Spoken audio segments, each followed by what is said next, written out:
बिस्मिल्लाहिर्रहमानिर्रहीम। अस्सलाम वालेकुम। उम्मीद करता हूँ कि टॉकिंग चैप्टर्स के साथ जुड़े हुए तमाम व्यूवर्स और लिसनर्स खुशबाश होंगे। डियर व्यूवर्स, आज मैं आप लोगों के साथ एक ऐसे रिश्ते की बात करने जा रहा हूँ, एक ऐसे ताल्लुक़ और एक ऐसे रिलेशन की बात करने जा रहा हूँ जो इंसानी ज़िंदगी में बुनियादी अहमियत रखता है। अल्लाह रब्बुल इज़्ज़त ने इंसान को मुआशरे में पैदा किया और उसे मुख्तलिफ़ रिश्तों से, ताल्लुकात से, रिलेशंस के साथ नवाजा। इनमें बड़े ही अहम रिश्ते हैं जिन पे अक्सर व बेशतर बात होती है, जिन पे वाज़ होता है, तकारीर होती हैं। इनमें कुछ ऐसे रिश्ते हैं जिनके ऊपर तो बड़ी शिद्दत के साथ ज़ोर दिया जाता है, जैसे माँ बाप के साथ औलाद का ताल्लुक़, औलाद के साथ माँ बाप का ताल्लुक़, हमसायों के साथ ताल्लुक़ या रिश्ता, दोस्तों के साथ हमारा रिश्ता, चचा, मामू, फुप्पो और इस तरह के बहुत से ऐसे रिश्ते हैं जिन पे हम खुल के बात करते हैं। लेकिन एक ऐसा बुनियादी ताल्लुक़, रिश्ता जिस पर हम अक्सर बात करते हुए घबराते हैं, या अगर मैं कहूँ कि the least discussed topic is a relationship between husband and a wife.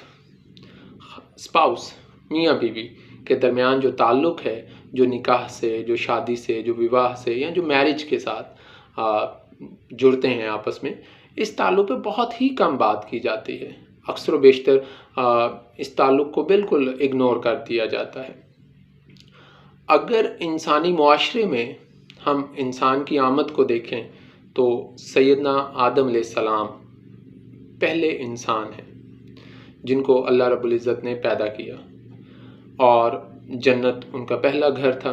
वहाँ पर अल्लाह रब्बुल इज़्ज़त ने महसूस किया, अल्लाह पहले से जानता था, लेकिन आदम क्योंकि पैदा हो चुके हैं और कुछ उनकी जन्नत में जो उन्होंने जो दिन गुजारे, उसमें देखा गया कि आदम के यहाँ कुछ ऐसे एहसासात हैं जिसमें शायद किसी हद तक अफसुर्दगी हो या बेकरारी हो या बेचैनी हो या इस तरह की कैफियत हो, इस तरह के कुछ मामलात। तो इन मामलात को देखते हुए अल्लाह पाक ने आदम के लिए माँ पैदा नहीं की, पैदा हो नहीं सकती थी, क्योंकि आदम तो बराह रास्त अल्लाह पाक की तख्लीक हैं। अल्लाह पाक ने बाप पैदा नहीं किया आदम के लिए, कोई भाई अल्लाह पाक ने आदम के लिए नहीं बनाया, कोई बहन नहीं है, कोई चचा, मामू, फुप्पो, ताया, कोई ऐसा ताल्लुक़ नहीं है। अल्लाह पाक ने हज़रत इंसान की तख्लीक के बाद जो पहला ताल्लुक़ हज़रत इंसान को अता किया वो था स्पाउस, मियाँ बीवी, ज़ौजैन। अल्लाह ताला ने सैयदना आदम अलैहिस्सलाम को अम्मा हव्वा से नवाजा और उन दोनों का निकाह होता है और उसके बाद के सारे मामलात के बनी नो इंसान आज तक जो है वो चलती है। हम सब सैयदना आदम अलैहिस्सलाम की औलाद हैं। लेकिन अक्सर बेशतर देखा गया है कि बहुत किस्से कहानियाँ सुनाए जाते हैं, बहुत बढ़ चढ़ के बातें की जाती हैं और बाकी ताल्लुकात पे होनी भी चाहिए, बाकी तमाम ताल्लुकात भी बहुत अहमियत के हामिल हैं। लेकिन मियाँ बीवी का जो ताल्लुक़ है, इस पे अक्सर व बेशतर देखा गया कि गुफ्तगू नहीं होती, अगर होती है तो बहुत कम ढके छुपे अल्फाज में। मियाँ बीवी का जो ताल्लुक़ है वो मोहब्बत उसकी बुनियाद में होना चाहिए। मोहब्बत नहीं है तो हम सोच नहीं सकते कि ये ताल्लुक़ परवान चढ़ सकते हैं। और अगर मियाँ बीवी का ताल्लुक़ परवान नहीं चढ़ता, अगर इसकी ग्रोथ नहीं होती, तो मैं या आप कैसे सोच सकते हैं कि हमारा मुआशरा आगे की तरफ जाएगा, इंसानी मुआशरे में जो है वो बढ़ोतरी होगी, इंसानी मुआशरा बेहतरी की तरफ जाएगा। निकाह, शादी, विवाह, मैरिज, इसकी बहुत सी वजूहात हो सकती हैं और अक्सर सवाल होता है कि वाई शुड आई मैरी, मुझे शादी क्यों करनी चाहिए, मैं शादी नहीं करना चाहता। आजकल हमारे बच्चों में ये रुझान पाया जाता है, हमारे बच्चे अक्सर बात करते हैं, नो सर मैं अभी शादी करना नहीं चाहता। बच्चे लेट करते हैं और बाज़ औक़ात तो बच्चों के वालिदैन भी लेट करते हैं, देर इसमें होती है कि जी अभी एडजस्ट होना है, तालीम पूरी करनी है, फ़लाँ फ़लाँ फ़लाँ फ़लाँ, बहुत सी ऐसी बातें हैं जिनको लेकर इस ताल्लुक़ में हम अपने बच्चों को बांधते नहीं हैं। वी आर नॉट अलाउड, हमें इजाज़त ही नहीं है हमारे मुआशरे में कि हम अर्ली मैरिज पे बात करें। इसके बहुत से फैक्टर्स हो सकते हैं, सोशियो इकोनॉमिक फैक्टर्स बहुत से हो सकते हैं, लेकिन बात ये है कि हम सबसे अहम रिश्ते को इग्नोर करते हैं और एक मर्द को एक औरत के साथ बहैसियत मियाँ बीवी रहने की हम इजाज़त नहीं देते। जल्द इस पे टाइम लगता है।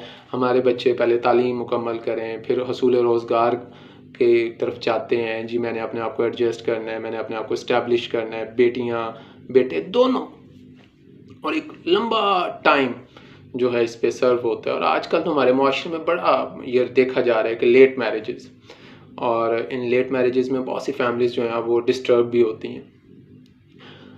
तो शादी एक अहम चीज़ है, शादी होनी चाहिए। मैं अक्सर अपने स्टूडेंट्स को कहता हूँ कि यू शुड मैरी अर्ली, कोशिश करें जल्द से जल्द शादी करें, और ज़िंदगी फिर ही तकमील की तरफ जाती है। ये जो निकाह है, ये जो शादी है, ये तकमील का एक ज़रिया है। एक मैं मिथ सुनाता चलूँ,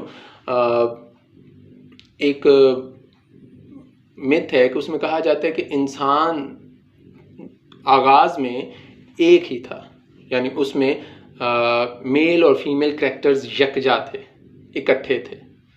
ठीक है, man was in a single phase, in a single shape, उसमें मर्द और औरत की जो खूबियाँ थी वो यकजा थी। इट्स अ मिथ, ये कहानी है, ख्याली कहानी है। तो उस इंसान को ना कोई शिकस्त नहीं दे पाता था। फिर किसी वजह से किसी ने उस इंसान पे हमला किया और उसको 2 टुकड़ों में बदल दिया। उनमें एक मेल था और दूसरा फीमेल। वो दिन और आज का दिन, मर्द और औरत एक दूसरे की तलाश में है।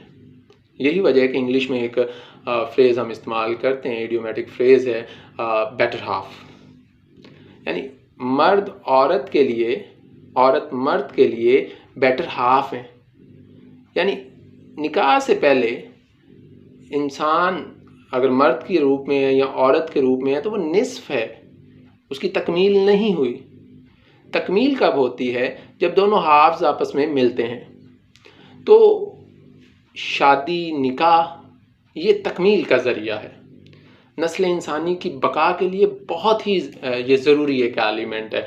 आज के मौजूदा दौर में देखा गया है कि बहुत सी जगहों पे बहस हो रही है कि जी शादी में क्या रखा है, ज़िंदगी इंसान बिना शादी के भी गुजार सकता है, एज अ कन्फर्म्ड बैचलर।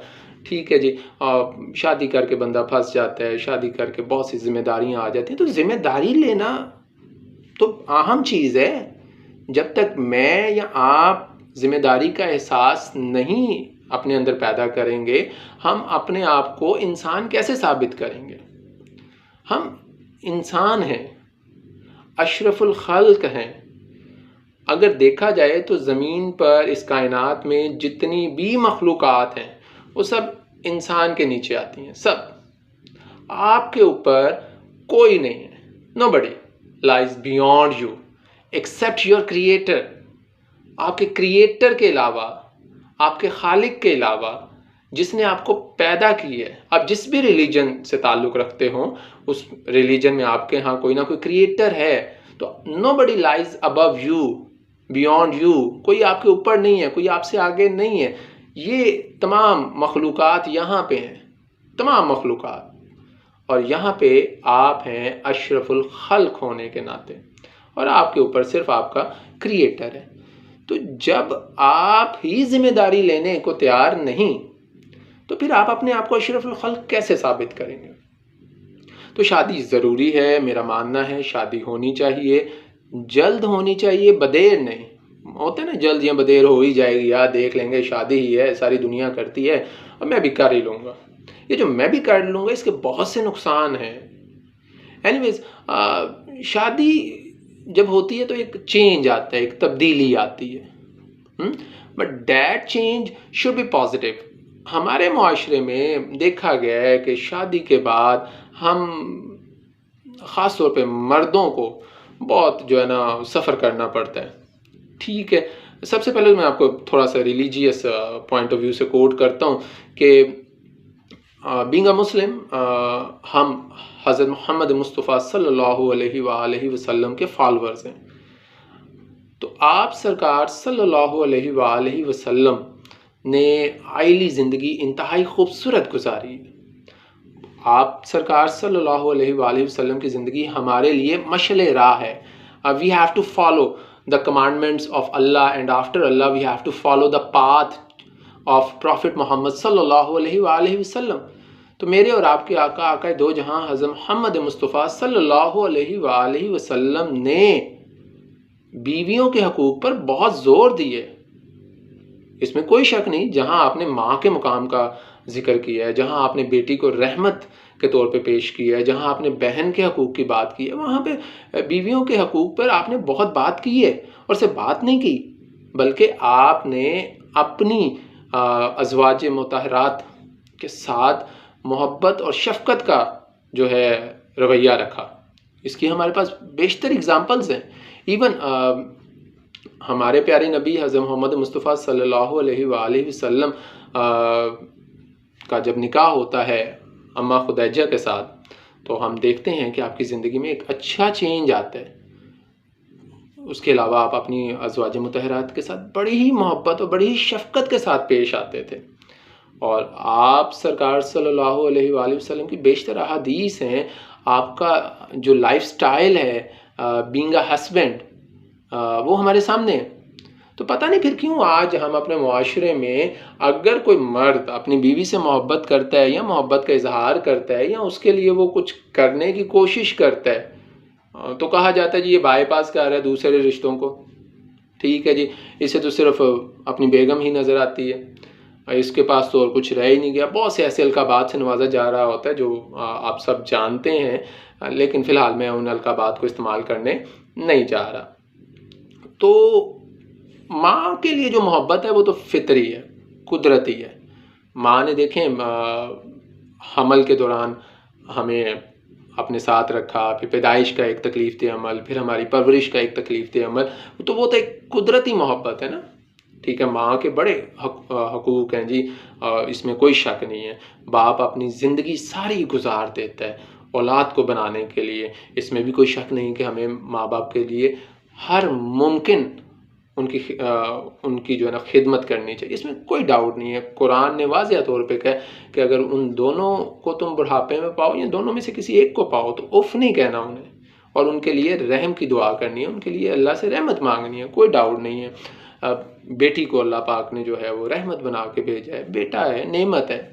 ठीक है, बहन भाई हैं, वो आपकी ज़िंदगी में बड़ा अहम किरदार अदा करते हैं, आपकी ज़िंदगी में खुशी और गमी का हिस्सा होते हैं।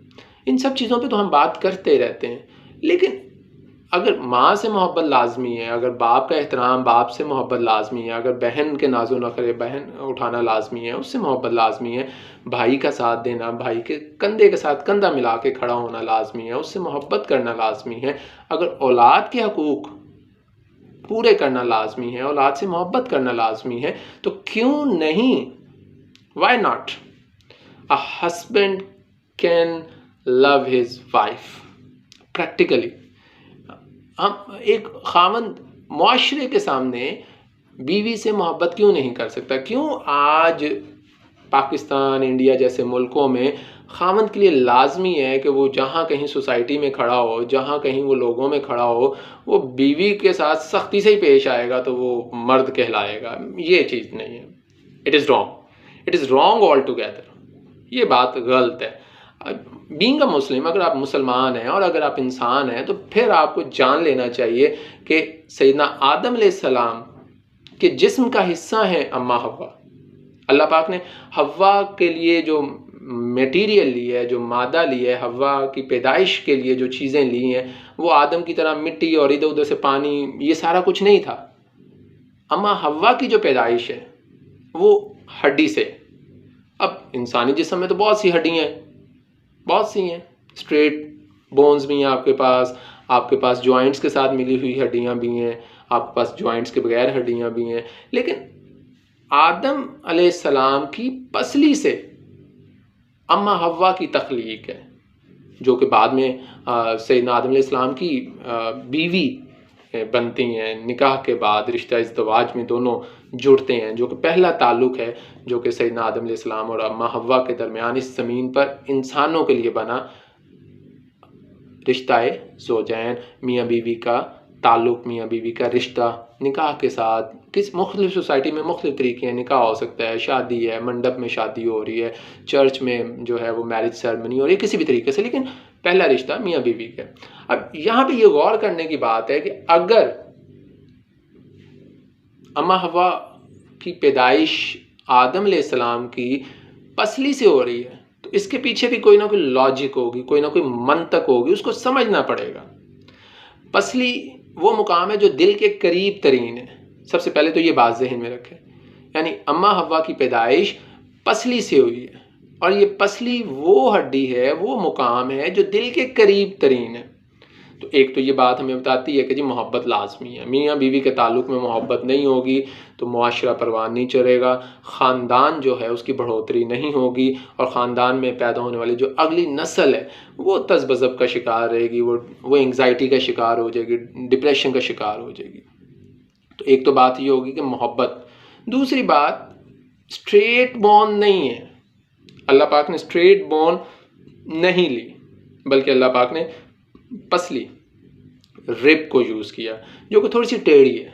इसका एक एलिमेंट तो मैं आपको बताता चलूँ, अगर आप चाँद के मुख्तलिफ़ अशकाल को देखें तो उसमें जो इब्तदाई दिनों का चाँद है जो कि बड़ा खूबसूरत होता है, जिसे हम हलाल भी कहते हैं, जिसे बाज़-औक़ात शायर हज़रात जो हैं वो महबूब की जो भवें हैं उससे भी तशबीह देते हैं, यानी खूबसूरती का एलिमेंट है। तो आपकी जो पसली है वो भी सी शेप है, कॉस की सूरत में है, आर्क शेप में है, तो यहाँ से औरत की खूबसूरती भी हमें नज़र आती है कि अल्लाह पाक ने औरत को खूबसूरत बनाया है, चाँद से भी ज़्यादा खूबसूरत। लेकिन साथ ही साथ पसली है, टेढ़ी है, तो टेढ़ी पसली को प्यार से रखा जाएगा। ये नहीं है कि उसके ऊपर वायलेंस किया जाए, उसके साथ सख्ती से पेश आया जाए। सख्ती की कहीं गुंजाइश है, लेकिन वो कहीं बहुत आगे जाके, वहाँ पे ज़रूर एक मर्द को सख्ती करनी चाहिए।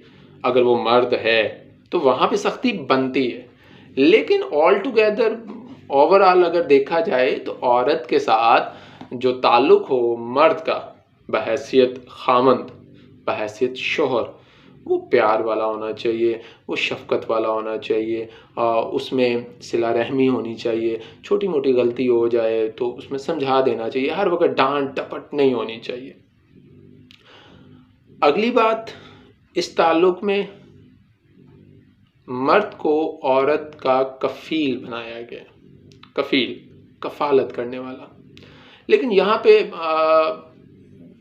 माज़रत के साथ हम सिर्फ ये इतना ही समझते हैं कि जी मर्द जो है वो औरत के नानो नफ़क़े का ज़िम्मेदार है। मर्द की ज़िम्मेदारी है कि वो औरत को 2 वक्त की रोटी, उसको लिबास, उसको छत, ये प्रोवाइड करे। लेकिन औरत सिर्फ मटेरियल बीइंग तो नहीं है, ये कोई ऐसी चीज़ तो नहीं है जो फिज़िक्स की बाउंड्री में पूरी आती हो, या जो केमिस्ट्री की बाउंड्री में पूरी आती हो, जो सिर्फ मटेरियल है, जो सिर्फ मैटर से मिलकर बनी है। मर्द जो है वो औरत के सिर्फ जिस्म का कफ़ील नहीं है, उसकी जिस्मानी ज़रूरियात पूरा करना जो है ना सिर्फ उसकी ज़िम्मेदारी में नहीं आता, बल्कि औरत एक मुकम्मल बीइंग है, she is a complete being. वो मादे के साथ साथ रूह भी रखती है, वो ख़याल भी रखती है, वो एहसासात भी रखती है, उसके यहाँ दिल भी मौजूद है। तो जब हम अपने बच्चों को समझाते हैं, मर्दों को समझाते हैं, उन्हें बताते हैं, उन्हें तालीम देते हैं कि जी आप मर्द हैं और आप कफ़ील हैं, किसके?